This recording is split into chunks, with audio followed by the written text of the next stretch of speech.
Hi, Dave Borton. Welcome to Mill City Roasters in Minneapolis, Minnesota. I have a stellar group that's with me today, assembled from the Twin Cities and Iowa. We're going to be talking about a couple of themes. What we wish we had known when we started roasting, or about our business that we know now. Let me introduce the group. Tony, please. Hi, I'm Tony. I'm the Director of Coffee over at Spy House Coffee Roasters right up the street.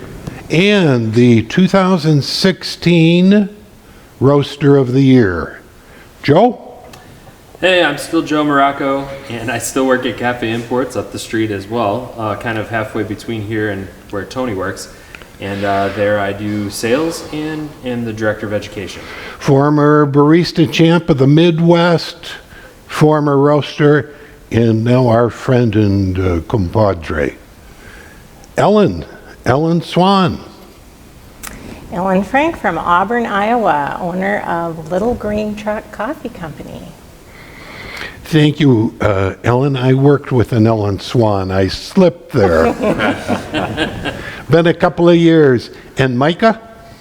Mike Escoveda. I'm the owner of Bootstrap Coffee Roasters. We're in St. Paul, just 5 minutes from here. The better city in the Twin Cities, and we'd welcome you here. Our gallery today is a group of rogue roasters from around the world visiting us, and hold your applause until we get there.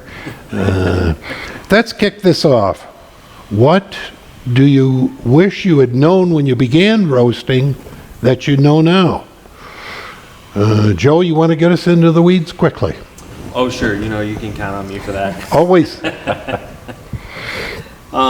Basically, when I started roasting, I thought that roasting was going to be kind of like the barista craft, where there are very clear and distinct things that you needed to do. So if you want to have the coffee flow more slowly, you tighten the grind. If you want it to flow more quickly, you loosen the grind, things like that. But I very quickly learned that roasting was something that was not as scientific, not as cut and dry at that time, and that there wasn't a lot of resource out there. I would just wish that I would have known that it was a practice and not necessarily a prescription for everything that you do. So I would have been a little bit more free to kind of explore some different areas instead of trying to find recipes for every single thing. Are you suggesting have been less mechanical and even more inquisitive? Absolutely. Okay. Yep. And let's see, you used to roast on a what size?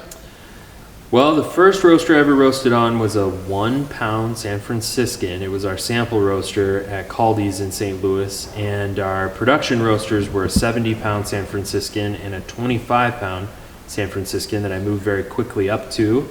And then we switched those out for a 70-kilo Probot and then a 22-kilo Probot. Very good. I spent probably the most amount of time on the 25-pound San Franciscan out of the years that I was there, and probably second most amount of time on that 70-kilo Probot. So you wish you had realized it was more art and craft rather than prescriptive occupation. In a way, I feel like we are now getting to a point where we're understanding the science more, and so we are able to prescribe a bit more. But at the time, all of the science was so pseudoscience that we were prescribing exact ways of doing things that didn't really make a lot of sense. And so had we been free to kind of try different things, we would have very quickly shed that bad science and moved to some better ideas. Anybody else want to build on that or go in a different direction? I had a lot of similar experience when I started out. The culture at that time, especially around roasting, and I was in the Pacific Northwest at the time, and it was very secret driven, and everyone had their way, but nobody communicated much. And I think, looking back, and I think a lot of that may have been out of even personal fear. I think a lot of times people had theories and they were not, as much as it came across, they didn't want someone to steal their theory. It was a little more of, I don't want to say something to be wrong. I kind of think that was a lot of what was going on in that era, but it was really hard to find much information on roasting at all, and you kind of had to forge your own way. I think we're reaching a point now where there's never been as much information available so easily and freely and accessibly to a new roaster. I probably catch myself once a week saying to somebody, it's never been easier to start a roastery than it is now. And that bridges into current time. Would you say the community is loosening up? What's driving that, Tony? I mean, I don't have very long of a history in the community. I think there were always people who were doing good things and sharing their information, but you had to go to them. I mean, the Roasters Guild Retreat goes back. This will be the 18th year that it's existed. Yeah, I think so. Yeah. So there were people getting together and discussing their ideas for, at least 18 years with that program, but it's grown a lot more recently as more people have gotten involved. I mean, granted, the number of roasters in the U.S. has increased extensively in that time period as well, but I don't think the culture was intentionally guarded. There was fewer people interested, and I mean, the coffee culture in the United States has changed incredibly in the past 20 years. I remember I came back from a farm in Panama, excuse me, 2005, and I went to a roaster, very good roaster, and they locked up their profiles at night. It was that kind of secretive, as you refer to it, of somebody might want to know. So, Coca-Cola. yes, proprietary information. Thoughts? Go There ahead, was Joe. a pioneer I want to give a shout out to, a guy named Chris Schooley, who I think was one of the first people. He, along with Tom Owens of Sweet Maria's, they both put a lot of information out online, especially through the Sweet Maria's website, and worked really hard to empower a lot of roasters. And really a lot of those communications started with home roasters and small roasters who didn't have their business on their shoulders, that they were afraid of losing if they shared too much, or if somebody saw that they didn't know what they were doing really. People that didn't have as much skin in the game just started sharing information back and forth, and Chris really led that. I drive people to Sweet Maria's library. There's a phenomenal amount of information. SweetMarias.com in their library. In our videos, we're up to like 35, 36 videos, Joe. It's like the curtain is coming down between this is my information and I'm going to keep it versus this is my information, what's yours, kind of thing. I feel that experience in the 12 years I've been involved in specialty coffee. Homebarista.com, there's a lot of that good information being shared as well. Other thoughts? What do you know now that you wish you had known in the beginning, either about roasting or business? I'll say one thing to what Joe said early. I'm new to the roasting world, and I love just the art part of it. And because of the sharing in the coffee community, I know that you experts know the science, so I don't have to learn the science. I just want to do the art part and learn how to roast good coffee. Okay. And what steps do you do to get to that point, Ellen? You've got a beginning business, you've got a retail space being developed. How did you get there? What steps did you take on your path that others that's starting in a small commercial business might take? I started drinking coffee, and then we purchased our 2K roaster as a hobby to support my husband's addiction, and To coffee. to coffee, That's yes. right. We won't talk about the other ones. And I went to a farmer's market, and there was interest in good coffee. And we soon learned that we are in a coffee desert in our little rural area. So it's been very fun. And I forgot your question. Well, what steps did you take? Oh. How do you get to someone that's beginning to learn coffee to the point of initial commercial steps? To just dive in. Okay. And use the expert resources. You have all been amazing. I'm just honored to be here. Honored. It's good to have Thank you. for inviting me. You got It's it. ours for sure.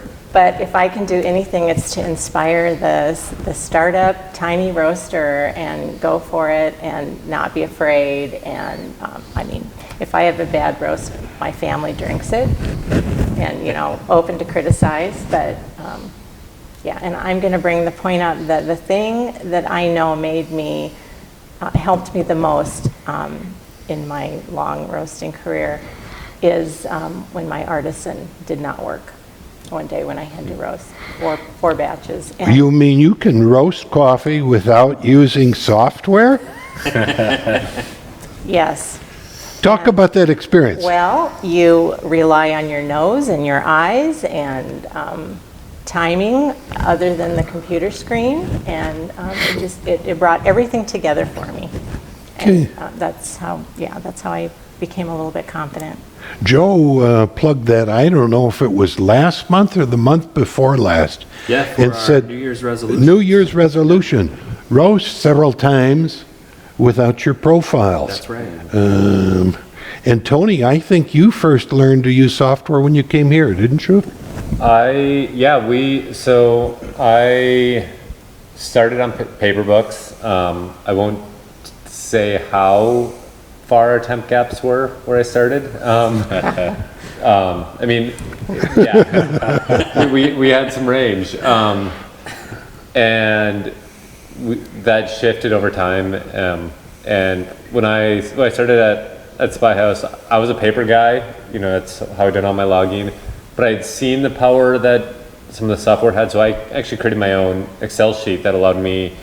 I typed in temperatures every 15 seconds. That gave me graphs that I thought were really accurate. I had rate of rise, I had curves, I had all the things that the software gives you, and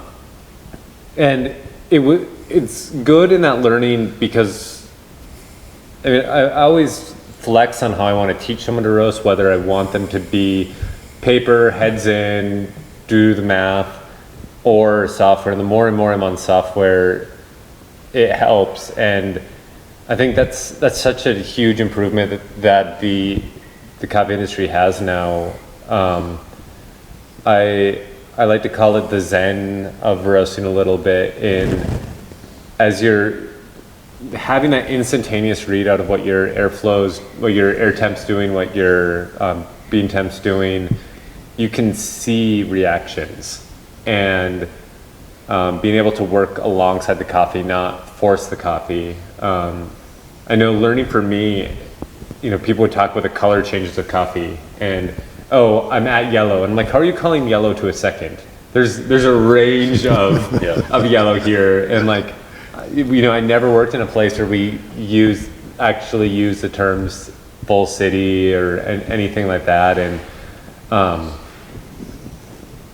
I know what I call yellow to my employees is not what the true, definition of yellow is, but it's for us what yellow means. But having that software enables us to see when a change is happening and work within it. And it's for me, that's been a really great way to improve my roast and just kind of let the coffee lead it, and know where I need to make changes. Very good.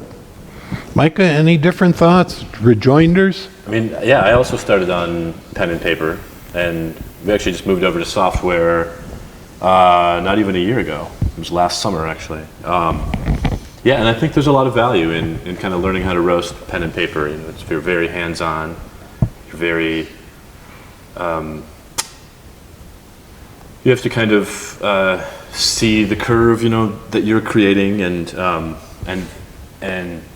be really reactive, and at the same time as, you know, sticking to your roast plan that you've set in the beginning. I feel like it's a good to learn on that, but then to move quickly, or to move at some point at least to software, to rely on that technology. It takes a little bit of the guesswork out, and then you can measure those results against your cup scores and your cupping notes, and you can, you know, proceed in a little bit more of a systematic way, a little bit more of a predictable way. So Very good. I know the other day, there's a Coffee Tech Cylon, a 7 kilo, over Joe's shoulder, and we did not have it hooked up to the computer, and Steve said, we'll give it a roll. So I was roasting away, and I found myself more attentive to the coffee, and I was on that trier more frequently, and these were working more. And I'm thinking, well, I call coffee a 340, end of drying, yellow stage, and so on and so forth, and I'm thinking, oh, I don't have that temp. I got to dive in here and really, really focus on the coffee. So there's strengths to software, and there's a handicap to using software. Once one begins not to roast, it's too easy to get wedded or married to software, ignoring the tangible product that you've got right in front of you. Yep. Other thoughts? What do you know now that you wish you had known when you began roasting or started in the roasting business? I had a thought while you were speaking a moment ago about how myopically focused we can get on what we call a good roast or a passable roast. I wish that I would have known how hard it is to really mess coffee up. I mean, really, you can roast in a pretty big range, and a customer still accept that roast as being good. And sometimes we're so hard on ourselves when we don't get that little extra push of floral out of a coffee, or that little extra bit of cherry that we want to get in a coffee. Whereas a customer is more interested in interacting with us as human beings, and just having coffee as part of that facilitating relationship. So I wish that I would have focused on that as well. So when you're out there learning how to roast, know that if you are attentive with the trier and you're attentive with your nose and your eyes, you're not going to burn the coffee. You're going to drop it before it's ashes. It's okay. Very good. I've been roasting about 12 years, most of it home roasting. Migrated over here a couple and a half, 3 years ago, whenever it was. And I always felt somebody knew more than I did. I never knew enough, you know? And as opposed to embracing or being thankful for what I did have, or the knowledge that I had been given by others, I was always thinking, but she knows more than I do. Or he's a better roaster. Or she's a better cupper. And I don't know when it was. It was at some point, probably about 5 years ago, to finally say, I'm in a mix of people with a variety of gifts and a variety of talent. I don't have to be the best cupper at this table. I don't have to be the best roaster among this group, but I do have to be willing to give back to this community that's gifted me in so many ways. And once I did that, Tony used the word Zen before. I describe a lot of my coffee stuff, whether I'm doing a pour over in the morning or I'm roasting, as Zen. And that gets away from this cognitive criticism that flies into overdrive and goes back to more what you said. It's pretty hard to ruin a roast. It is. But it's a gift that people in a country whom I never meet will bring me that coffee. year in, year out, assuming I'm willing to pay for the fruits of their labor. Yeah, I think that a lot of times we focus so much on the little details, whether it is on the software where we get in tune to this piece of equipment and we're making sure that the line is on the graph, or whether it's the coffee and we're pulling out the trier and making sure that all of the times and temps and aromas are on pace. But then when we do kind of relax, and I think that's the moment where we become a coffee roasting professional, where we're able to kind of ease all of the burden of having to worry and feel frantic about all of the dials and the gas and the air and all of that. And you can just be with the coffee and kind of feel your way through a roast and drop it and know this is going to taste delicious and serve it with confidence. That's what we should strive toward. I think what that directs me towards is a comment that Tony made to us several months ago. What coffee do you like best? And he said, the one I share with my wife in the morning, you know? And doesn't that really sum it up in terms of the industry, the product that we're trying to produce for a customer or a person with whom we're a relationship? Tony, you were Roaster of the Year last year.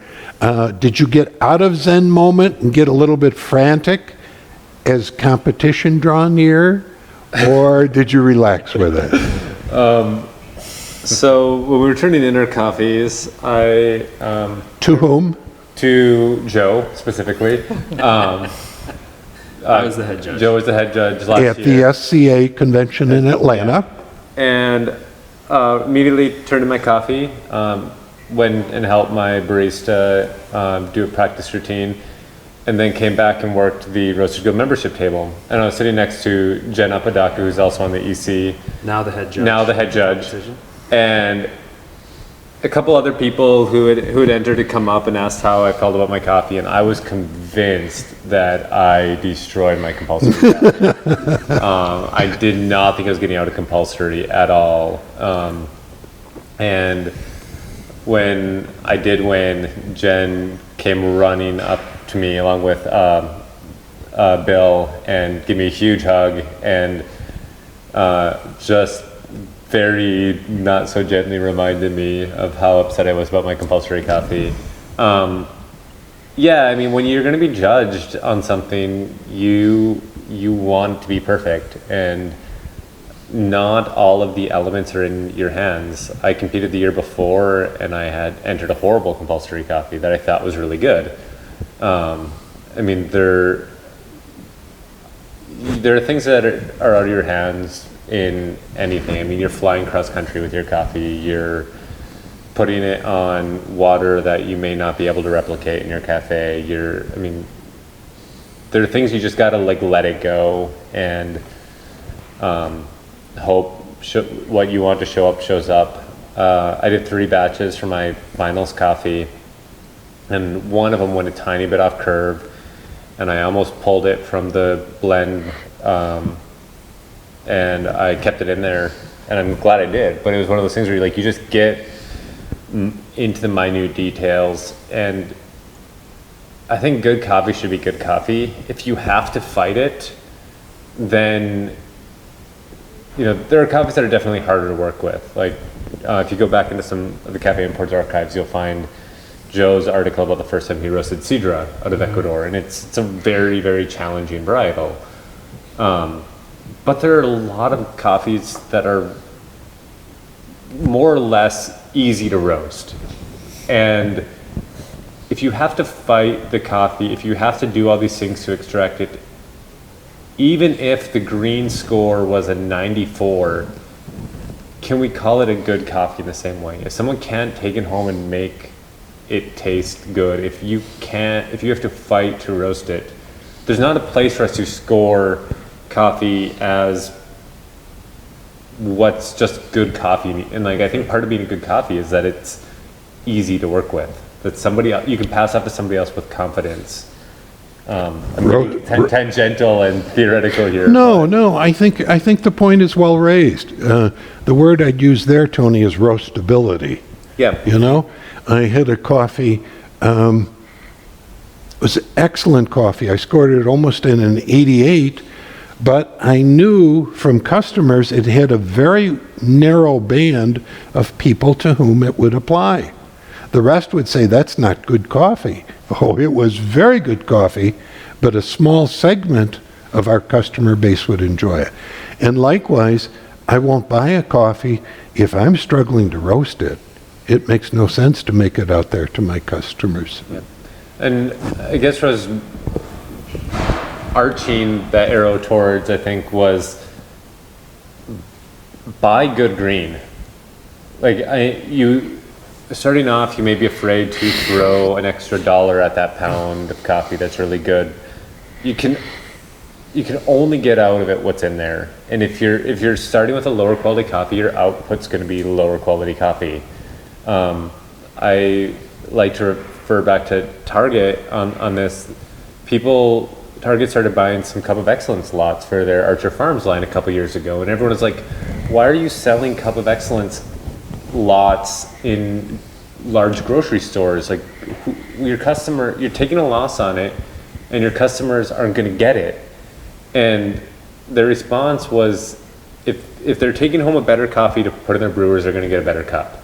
They may not do it perfect, they may not nail it, but they're going to get a better outcome. And it's scary to spend the money on something when you're first learning, but you're going to learn so much more if you're starting with something good. If you're starting with something that has some defects, or it's got a lot more challenges, or it just doesn't have the same level of sweetness, acidity, body, whatever you enjoy and you're looking for, you can learn how to maximize what's there, but the less you have to work with, the less you have to work with. Very good. Others? Okay, this is from a way different angle. When you guys eat your cornflakes, or fill your car with ethanol, or eat a great steak, I want you to think of my husband who prepares the soil and gives his seed and every kernel TLC, and me in the combine when we harvest. There's more than just driving that equipment. And my son who hauls it to the elevator, all of that goes into that corn, for example. So when I drink a cup of coffee, I will never meet those farmers, but my importer knows them personally. And I can't stand to drink coffee out of a metal or paper to-go cup. It's got to be a real cup with the open top. And when I pour it, I want to see my favorite reddish golden color in my coffee. And it's a whole experience to drink that cup of coffee. And I can't do it on the run. It's a sit down and relax for a few minutes thing, because it's a real joy to me. Yeah. So now roasting coffee, that kind of all goes into my 13-minute roast. So. Sure. There was a roaster, and I don't know where they're at. They had one called 1,000 Hands. That was the name of of either the blend or the origin, and they put 1,000 hands. And they had the hands, dirty hands of a campesino who had been picking those beans one by one. And it was a good visual reminder that this comes from people to us as a gift. And back to Tony's comment, if we give that extra $1 a pound, that assures us that that kind of quality that we've been given gets adequately reimbursed for the work of her or his hands in that farm. Extra buck is expensive. It's worth it. Others?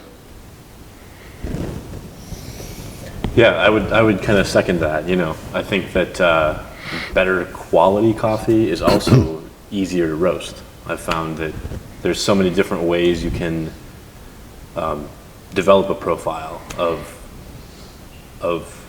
really great coffee. More body, less body, a little more acidity, a little more sweetness. You know, you can kind of manipulate a roast better with better quality coffee. And I think that is kind of a good lesson too for you know, beginning smaller companies as well. You know, I think it can be difficult. You know, I started Bootstrap really tiny, and it can be difficult especially in the early days to and be tempting to kind of skimp on that a little bit. But you know, that this is your product. This is what you're selling. You're pouring your heart and your soul into it, and it needs to be delicious, and it needs to have your stamp of approval all over it, you know? So, yeah. Micah, I'm going to come right back to you. How many years you been in business? In May, it'll be 3. Very good. And I've seen your business get serious traction in the St. Paul area. What do you We're wish getting there. you had known 3 years ago that you know now about the business side of it? We've got a lot of people that view these that are home roasters, that are branching into farmers market, consignments at the beauty shop, so on and so forth. What do you wish you had known then? Probably get a larger roaster. So I started on a 6-pound San Franciscan. Not 6 kilos, 6 pounds. And yeah, I pretty quickly outgrew that. You know, within a year I was doing 30 to 35 batches 4 days a week. Yeah. So, yeah, definitely. No time to service the accounts that way. Well, it was a lot of, 80-hour weeks. Yeah, so I think that was a big lesson I learned, was to anticipate your growth as much as you can, and to plan for that. You know, buy a roaster now that you want to grow into within the next 2-3 years. Don't buy a roaster that works for now and then upgrade. You know, that would be one of the big lessons I learned early on. Yeah.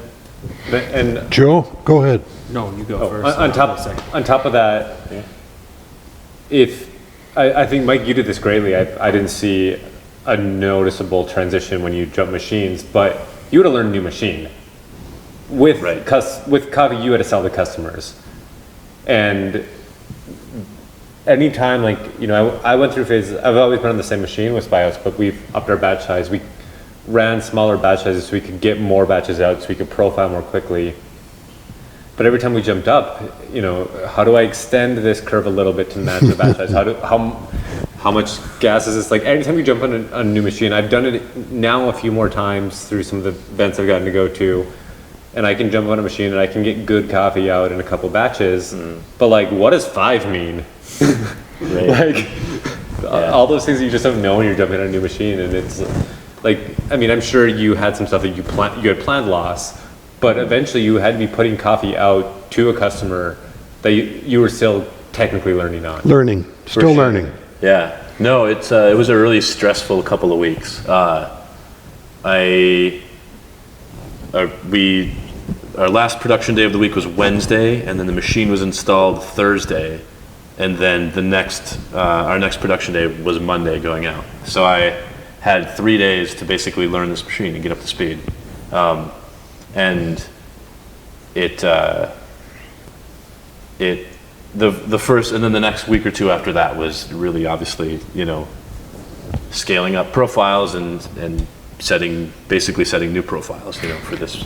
What did you jump to? What was your next size? The 25-pound San Franciscan. 25 pound. Okay, 6 to 25. Joe, you were going to say something in response to Micah. Yeah. What I was going to say is, even if you do have to start with a small roaster, there are a couple of strategies that you can employ that I've seen be really successful. One is buy your first roaster, if it needs to be small enough to where it still can serve a purpose when you get your next size up, where that roaster may become your sample roaster. If you buy a 6-pound roaster, you can't really do a sample on a 6-pound roaster, and so then you're just swapping your roaster out. And now you have a big roaster, but then you have to face, oh, I need to buy a sample roaster too. Also, the other side of that is if you are installing a small roaster in a very small space, it's going to be very hard to upgrade to a large roaster if your full building infrastructure is built around this small roaster. You're going to need new gas lines, you're going to need new ventilation, you may need a new space altogether. So thinking about what your 1 year, 3 year, 5 year plan is, getting that stuff in place with that first chunk of money that you get to start your startup is very advisable. Even if you have to start on a 6-pound roaster, having gas lines that are installed or having, you know, an infrastructure around that space that when you do need to swap out to a 25-pound roaster, you can just plug it in and you don't have to wait, you know, a week, 2 weeks, 3 weeks in between moving one roaster in and one roaster out. You might lose your customers in that amount of time that are depending on you for that coffee that you're depending on for that new roaster that you're just now installing. So you don't want to get caught in a situation where you're in limbo between two machines. So really truly plan out your growth strategy. If you're roasting for retail and it's going to be something like your space where it's kind of in a bubble, it's your retail, it's your roaster, starting out with a smaller machine may be exactly what you need, because then you can roast what you need and have it there and you're not planning on big wholesale. But when you're in a city and you have rent to pay and things like that, it's piling on, you have to grow. So prepare for growth. Know the laws too. I Yes. mean, Back up with that, where would you start? make sure that you're like if you want to be selling coffee, that, you know, you can roast in your basement. You can put a roaster in your basement. You can put a roaster in your kitchen. You can put a roaster in your garage. When health department comes around the farmer's market and finds out that you're in your garage, he's gonna want to check out that garage and he might shut you down. I've known multiple people who this has happened to. And like, fine you and everything yeah, else. and you know, it's a hobby and a business are not the same thing. You can make your hobby your business, but if it's going to be your business and you got to pay your bills off of it, make sure you know what you're doing and are not making a food product in a not food product space. And you know, you don't want to have a planned sales day. You know, if you start having a restaurant that's depending on your coffee and you plan to roast tomorrow and the health department comes by and shuts you down, that restaurant's not going to wait 4 weeks for you to find a space and open back up. They're going to find someone else's coffee because they need to sell coffee. You bet. You bet. Yeah, I've heard Micah say start with the biggest roaster that you can project you'll need, and say in a 3-year horizon. And I've heard the other side of it. Grow into the business and keep that small roaster. We've got a roaster, Adam Moore, Red Light Roastery in Hot Springs. And he started out with a 1K to learn to roast, and all of a sudden he realized, like you, all I'm doing is roasting. I got to get out and service accounts, get new accounts, press some flesh and all of that. And in 10 months, he was in a 10K. So you'll hear both sides of that discussion. I think they're both right. Mm-hmm. And I don't think either one's wrong. And you know, kind of adding to that too, it's all depends on how much you're going to sell. You know, if you do, you know, intentionally kind of want to grow slowly, then and really start with a small machine, then that's fine, you know. But just having a realistic vision of how you're going to grow, I think is a very wise. Is very wise, and then that will inform your decision about which roaster to get. Looking one step beyond where you're putting your present foot. Right. But it sounds like you were able to put the clutch in. When you jump from 6 pounds to 25 pounds, you're quadrupling your production capability. It sounds like you were able to do it. Yeah, it definitely was. It was a little bit, like I was saying, it was a little bit kind of a rocky transition. So, but I don't regret starting with a smaller roaster at all. I think it was a good decision. But yeah, I think that, you know, I anticipated a little bit of a slower growth, thinking that, 2 to 3 years in is kind of when I would need another machine, and sorry, a larger machine. But yeah, I mean, It was like just I said, too good. I guess, I don't know. How did you make those first contacts? And the reason I ask that, I remember meeting you a good 6-8 years ago, and you pulled me the first cortado I had in the city. You jumped into roasting. How did you make those first contacts with accounts? Well, I mean, I think I had a little bit of advantage because I've been working in coffee for a long time before. I was mostly in cafes, and so I had known a lot of other people sort of locally in the coffee community, working in other coffee shops and also in restaurants and things. And so when I decided to kind of make the leap, I had about 9 months before I was actually in business, just in terms of getting things set up and everything. And so during that time, I was, making calls and, kind of working from my network and then working out. So starting with the people I know and see if it would make sense for us to work together and kind of going from there. Working your network. So you would go up to Florence Jones and say, Florence, we've been friends for 12 years. Tell me who I should be calling on. Is that what you mean, expanding your network? Yeah. Okay. Yeah, basically. Grow that network from your centric on out. Think about one more thing that you'd like to add, what you know now, that you wish you had known when you started coffee, and I'll begin. I think at some point to learn the confidence in trust myself in coffee, and I say that probably 4 years ago, Dee and I were in San Francisco, and we went to a very good coffee shop that served very good coffee from a well-known roaster. And it was a light roast. And the two baristas just could not applaud this coffee enough. And they kept going on and on about this coffee. So they're making the pour over, and it's taken 3.5 minutes, and they slide it across to me. And I took one sip of it, and it was horrible. It was light roasted. You can develop well a light roast, but this was nothing but lemongrass and underdevelopment. And I pushed it back, and I said, guys, that coffee's no good. And I wish I had it earlier.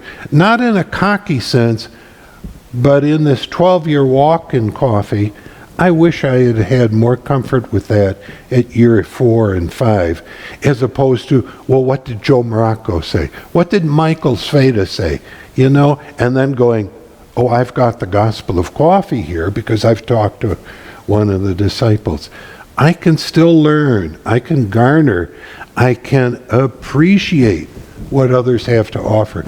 But at a certain point, there's got to become a trust level for yourself that you're in this industry, that you can give back, that you've got something to extend to others.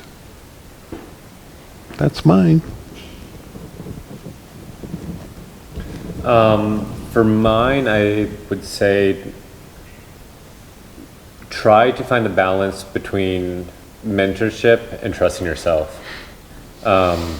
Personally, having Joe up the street, we've been able to become great friends, and even this week, I had one of those lying in bed crazy theory ideas, and emailed him the next day, and I was able to swing by his office. He rolled over and shared it with me.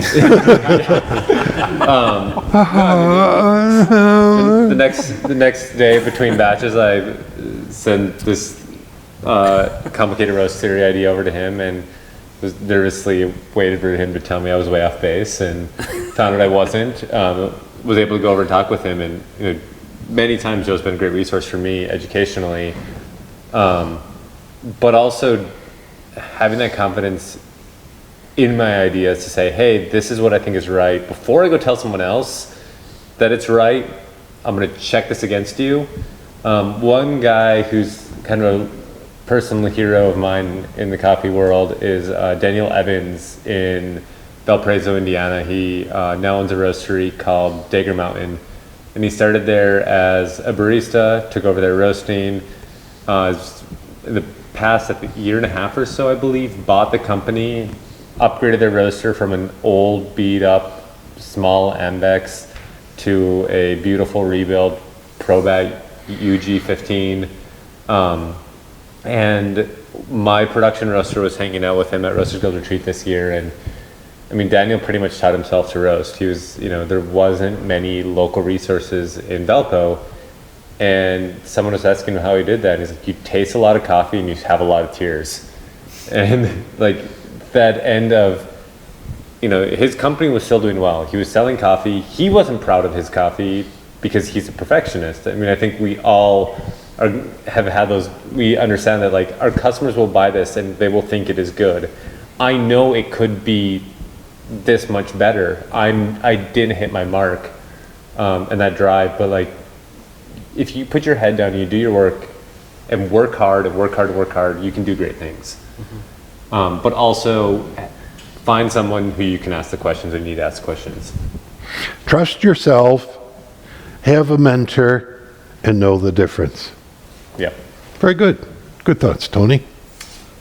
I'm going to say learn how to cook. You're cooking green coffee. That's what you're doing. So if you don't understand culinary arts and you can't cook an egg and you can't cook a cookie, you can't cook a chicken, you may not be a good roaster. So learn how to cook a bunch of different things and apply those culinary ideas to your coffee. And at the same time, you're learning how to taste. You're building your lexicon of flavor memory, and you can apply that to your coffee and really shape your coffee in the direction that you want to shape it. The best chefs in the world are not the best chefs because they can follow a spreadsheet. It's because they can explore new terrain that food has to offer conceptually and then present that concept to a guest and have the guest connect to it emotionally. And taste. Taste. That's right. Very good. Helen? Well, what I'm more confident with now than I was when I first started roasting is that I know it's okay to be a dreamer, and I hope I have the problem of having to buy a much larger roaster. That 15 kilogram in the back wall's got your name on it. I would love to have to learn that and build a bigger shop and put up a warehouse and have delivery vehicles. That'd be awesome. Okay, so that dream still is out there for you. Very good. That's, I think, encouraging. And as I told you before, we've got people that come in here every week, 6 out of 10, are just like you, that are at those beginning steps. And that kind of voice is very important for them to hear. So going back to the green buying, I just had one more kind of final thought on that.